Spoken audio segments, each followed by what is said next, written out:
Have you ever felt, even for a brief moment, that the Eucharist carries something you cannot quite explain?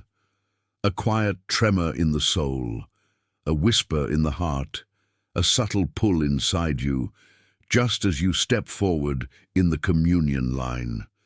Something that says, there is more here, more than what your eyes can see, more than what you've grown used to, more than you have ever dared to imagine. Most people dismiss that feeling. They push it aside, distracted by routine, thinking about life, schedules, problems, noise, and the moment passes. But what if that whisper was not your imagination? What if it was an invitation? What if it was the beginning of a revelation, because one woman, a quiet, humble soul, saw what you and I do not see? She saw what remains hidden behind the veil of bread and silence. She saw what burns at the center of every consecrated host. She saw the truth of the Eucharist, unveiled. And if you knew what she saw, even a fraction of it, you would never walk up to receive communion the same way again. You would not rush. You would not be distracted. You would not treat it as a routine. You would tremble, or cry, or fall to your knees, or stand in stunned, breathless awe, because what she witnessed was not a symbol, not a metaphor, not a ceremonial gesture. It was a living presence, intense, overwhelming, radiant beyond human comprehension.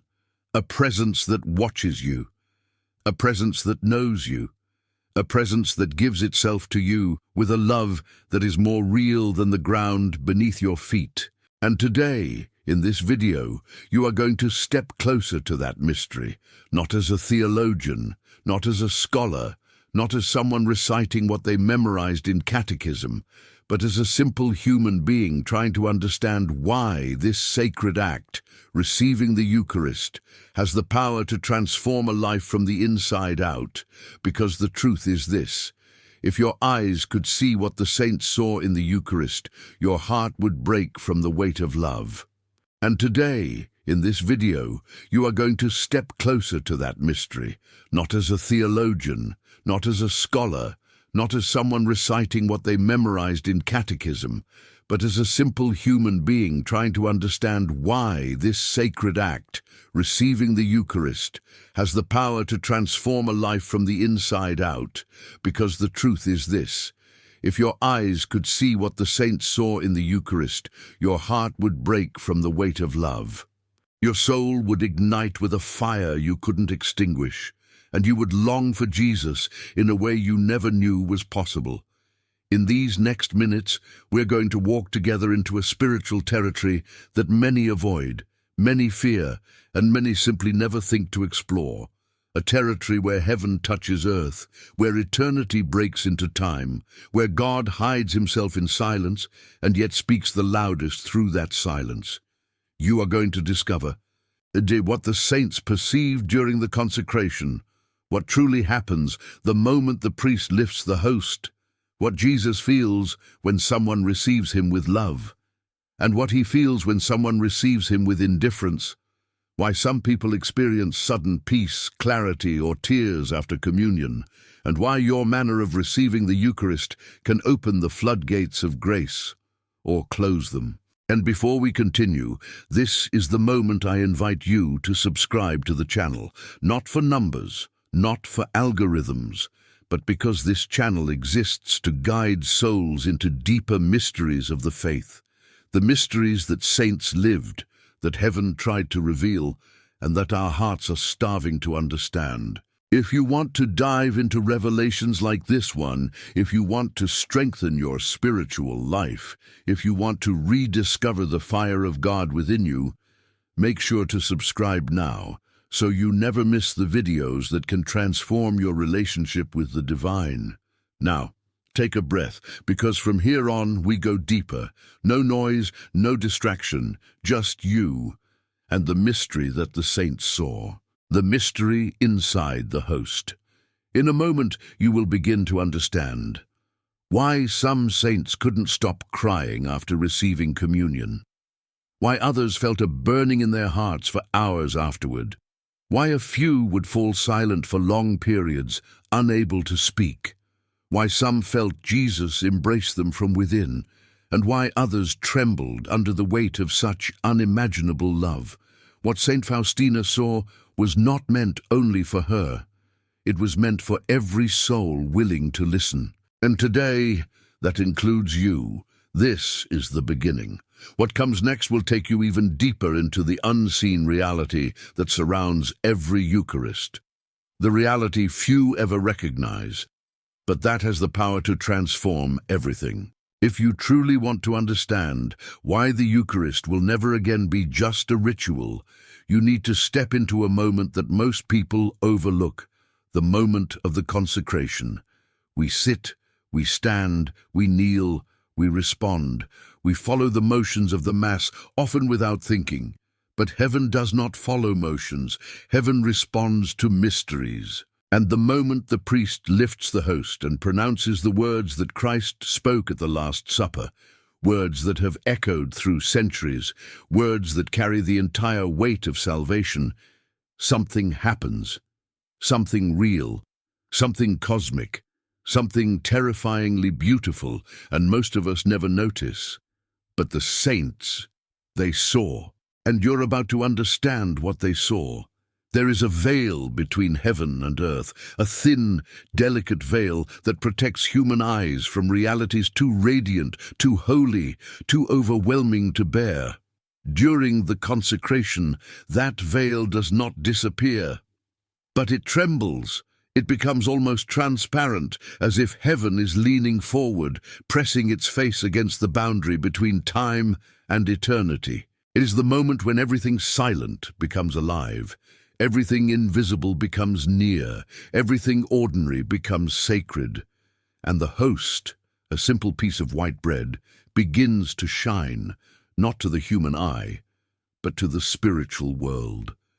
Saint Faustina could see what our eyes cannot see, angels kneeling, souls being drawn, the heart of Jesus pouring itself out, not in some poetic way, in a literal way.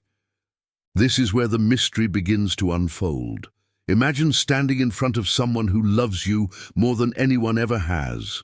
Imagine that love burning like a flame, not to punish you, not to judge you, but simply to hold you. The saints saw the host as something living, a beating heart, a heart alive with tenderness, a heart that carried wounds and glory at the same time. They saw light emanating from it, waves of mercy, currents of grace, a warmth that radiated into their souls in ways words cannot capture. And here is the part that changes everything.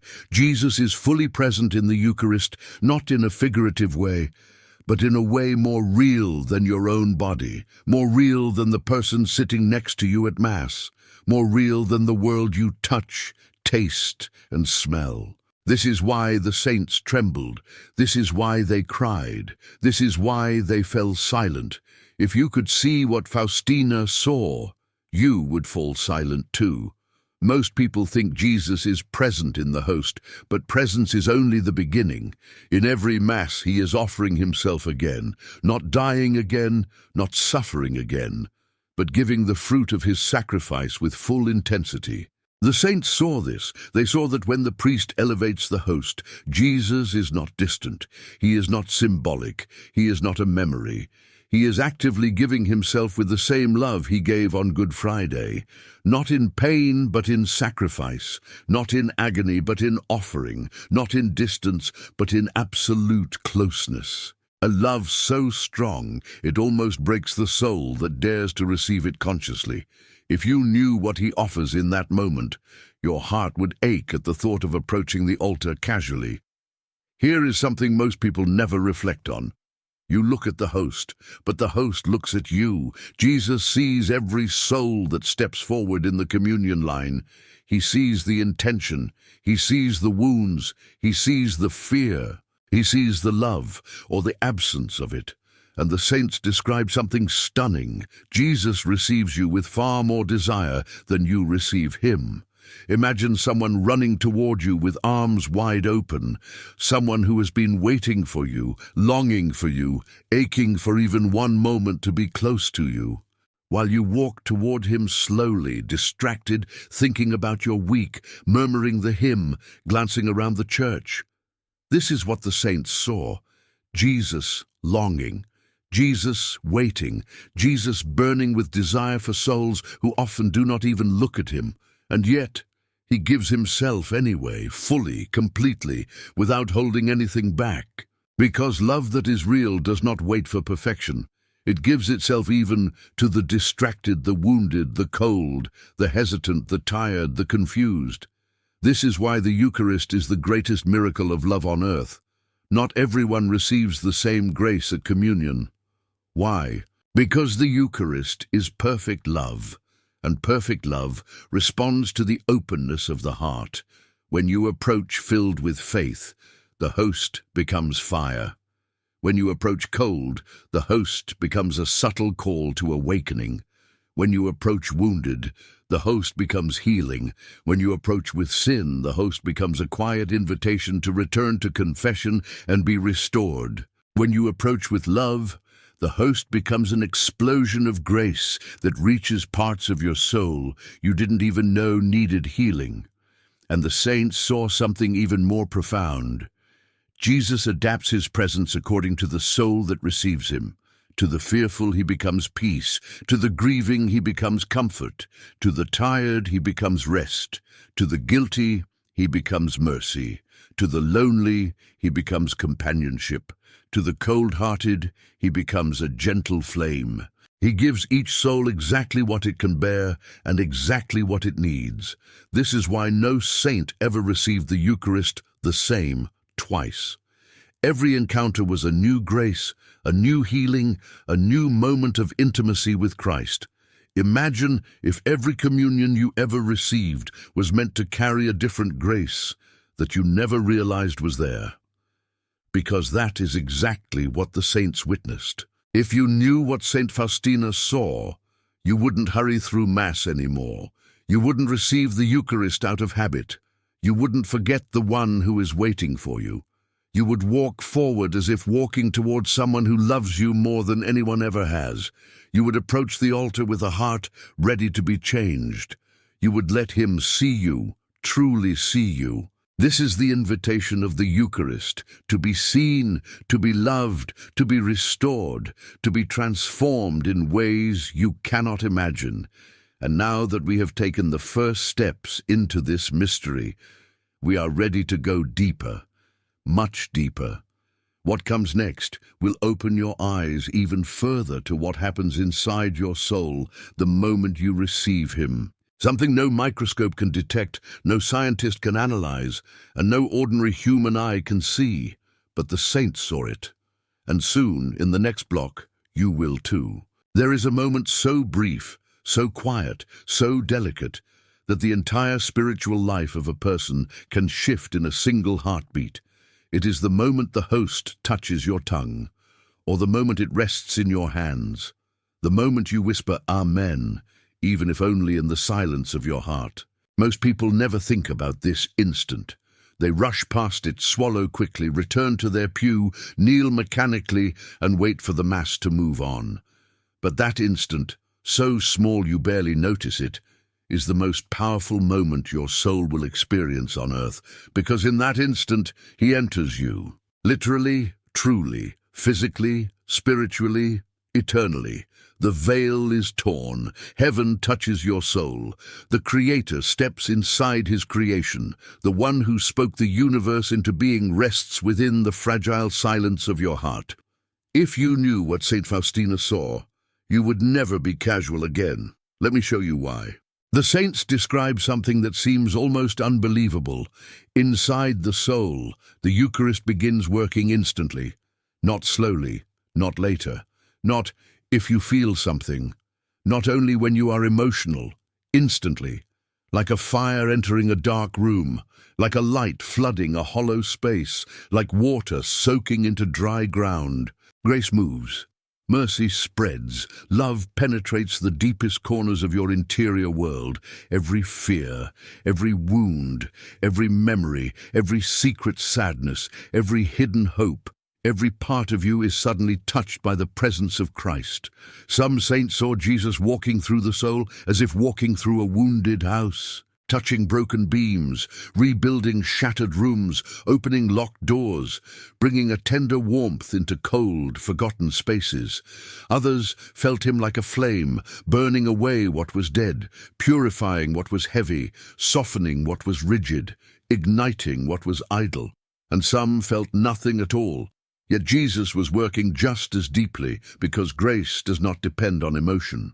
If you could see what the saints saw, you would understand that the interior world of the communicant becomes a battleground of mercy and light, a battleground where Jesus always wins if you let him. Another vision the saints shared is this.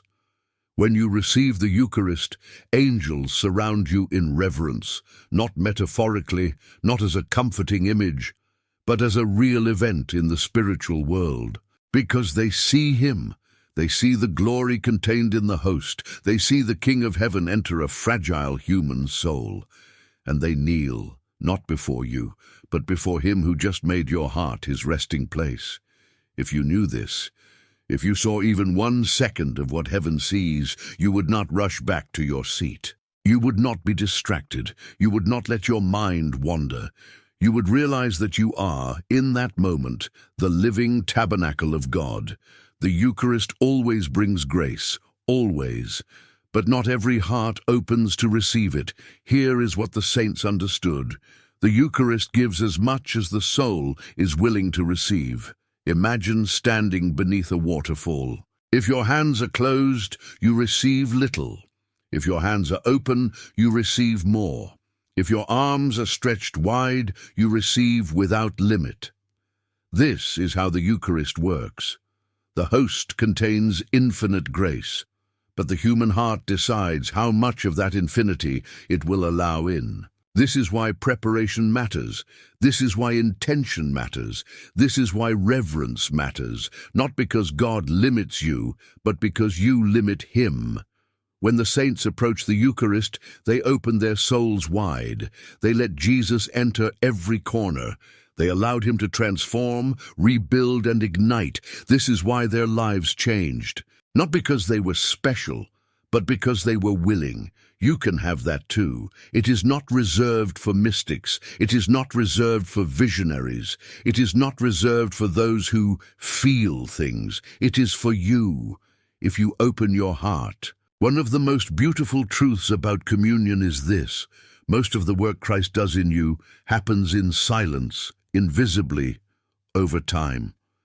The saints often describe communion as a seed planted in the soul, a seed that grows slowly, quietly, almost imperceptibly, a seed that transforms you not in emotional explosions, but in subtle, profound ways. Sudden strength when you were weak, a clarity that wasn't there before, a peace you cannot explain, a new patience, a new desire for virtue, a softened heart, a deeper love, a quieter anger, a calmer mind, and sometimes a suffering accepted with a new tenderness. This is the Eucharist at work. This is transformation from the inside out. This is Jesus fulfilling his promise. He who eats my flesh and drinks my blood abides in me, and I in him. You may wonder, if Jesus is truly present, why doesn't he show himself? Why doesn't he let us see what the saints saw? The saints asked the same question, and the answer Jesus gave them is both simple and overwhelming. If I showed myself fully in the Eucharist, no one would dare come near me. Not out of fear, but out of awe, paralyzing awe, crushing beauty. A holiness so radiant that the human heart could not bear it. So he hides. Not to conceal himself from you, but to draw you near without overwhelming you.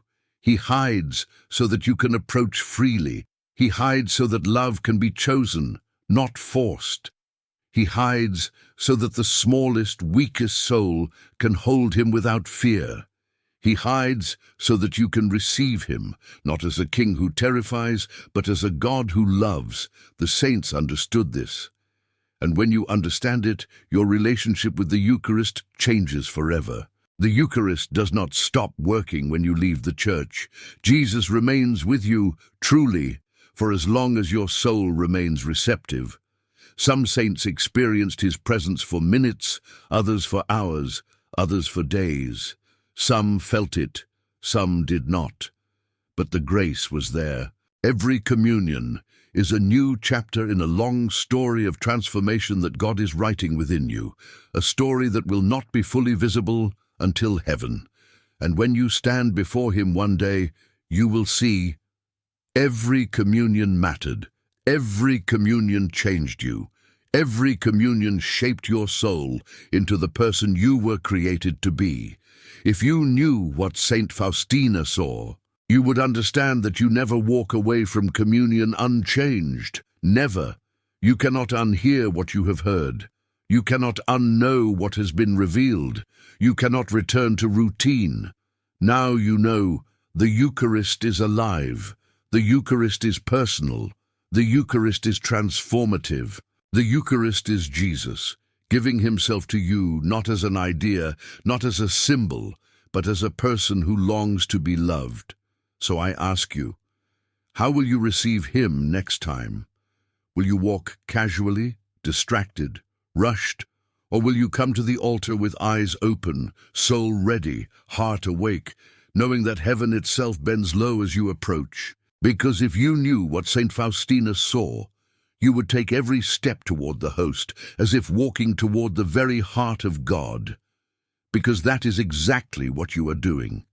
If this message opened your heart, if it deepened your faith, if it awakened something inside you, I invite you, with all sincerity, to subscribe to this channel, not for numbers, not for trends, but because this space exists to help you enter deeper into the mysteries that can truly transform your spiritual life. If you want to continue this journey, discover more revelations, and strengthen your soul day by day, subscribe now, and let us walk together into the mysteries of God that the world has forgotten.